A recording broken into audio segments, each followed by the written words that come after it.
चलिए दोस्तों, आप सभी का एग्जाम की घड़ी यूट्यूब चैनल पर स्वागत है। आज जियोग्राफी के मोस्ट इंपॉर्टेंट सेलेक्टेड क्वेश्चन को लेकर आए हैं, जिसमें आप लोग बने रहिए लास्ट तक और देखिएगा कि क्वेश्चन किस प्रकार के हैं। ऑप्शन नंबर मतलब 1 नंबर पर क्वेश्चन देखेंगे, जिसमें लिखा हुआ है कि निम्न में से कौन से जैव संसाधन नहीं है। इसमें जैव संसाधन नहीं है। ऑप्शन नंबर ए पे है मनुष्य, बी पर पशु और सी पे वनस्पति जात और डी पे चट्टान। तो सही आंसर हो जाएगा डी, यानी कि चट्टाने जो है ना वो जैव संसाधन नहीं है, वो क्या है, अजैव है। चलिए अगला क्वेश्चन देखते हैं 2 नंबर पर। 2 नंबर कहता है कि इनमें से कौन नवीकरणीय योग्य संसाधन है। इसमें आपको बताना है नवीकरणीय कौन सा है।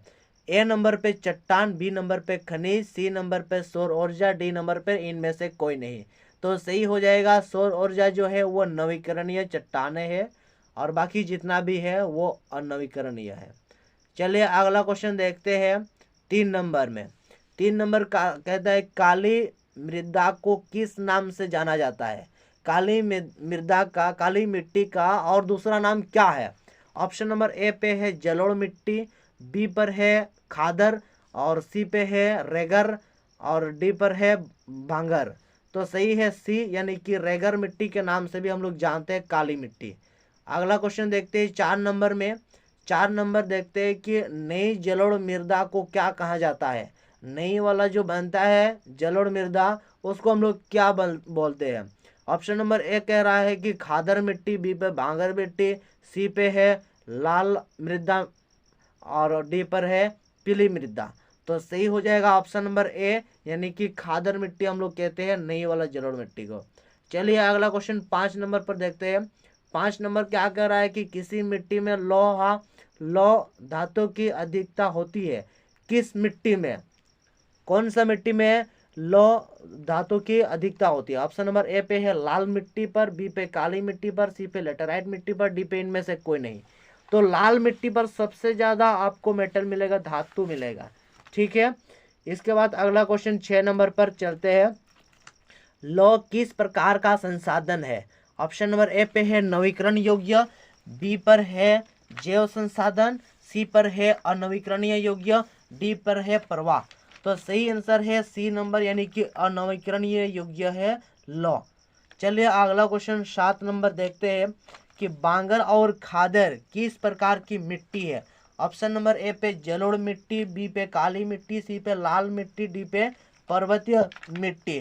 तो सही हो जाएगा जलोढ़ मिट्टी, ए नंबर ऑप्शन। इसको भी आप लोग देख लीजिएगा। ठीक है, बांगर और खादर से आता रहता है। 8वां नंबर क्वेश्चन कर रहा है कि किस प्रकार की मृदा में कंकड़ की मात्रा अधिक होती है। ऑप्शन नंबर ए बोल रहा है कि खादर, बी पर है बांगर, सी पे लाल है और डी नंबर कह रहा है कि लेटेराइट। सही आंसर है बी, यानी कि बांगर। चलिए नेक्स्ट क्वेश्चन चलते हैं 9 नंबर। भारत के कुल क्षेत्रफल के कितने % क्षेत्र में पठारी भाग है। ए नंबर पे 43%, बी नंबर पे 27%, सी नंबर पर 30% और डी नंबर पर 40%। तो सही हो जाएगा 27, यानी कि B number option. Next question पे चलते हैं 10वां नंबर। 10वां नंबर कह रहा है कि समाप्यता के आधार पर संसाधन कितने प्रकार के हैं। तो आपका ऑप्शन नंबर हो जाएगा ए में 3, बी पे 4, सी पे 2, डी पे 6। तो सही है दो भागों में बांटा गया है। चलिए अगले क्वेश्चन पर हम लोग देखते हैं कि प्रथम अंतर्राष्ट्रीय पृथ्वी सम्मेलन का आयोजन, ये आपके लिए और जितने दूर आप सामाजिक विज्ञान या फिर भूगोल को लेकर पढ़ते रहोगे ये आता रहता है। पृथ्वी सम्मेलन का आयोजन किस वर्ष हुआ। ऑप्शन नंबर ए पे 1952, बी पे 1997, डी पे 2005 और सी पे 2005 और डी पे 2012। तो सही है ए, यानी कि 1992 पर प्रथम अंतर्राष्ट्रीय पृथ्वी सम्मेलन, प्रथम, इसको आप लोग याद कर लीजिएगा। अगला क्वेश्चन देखते हैं। चलिए आपके सामने भूगोल के अंतिम सवाल 12वां नंबर का है कि जिस भूमि पर खेती की जाती है उसे क्या कहा जाता है। ये पार्ट 1 का लास्ट क्वेश्चन है।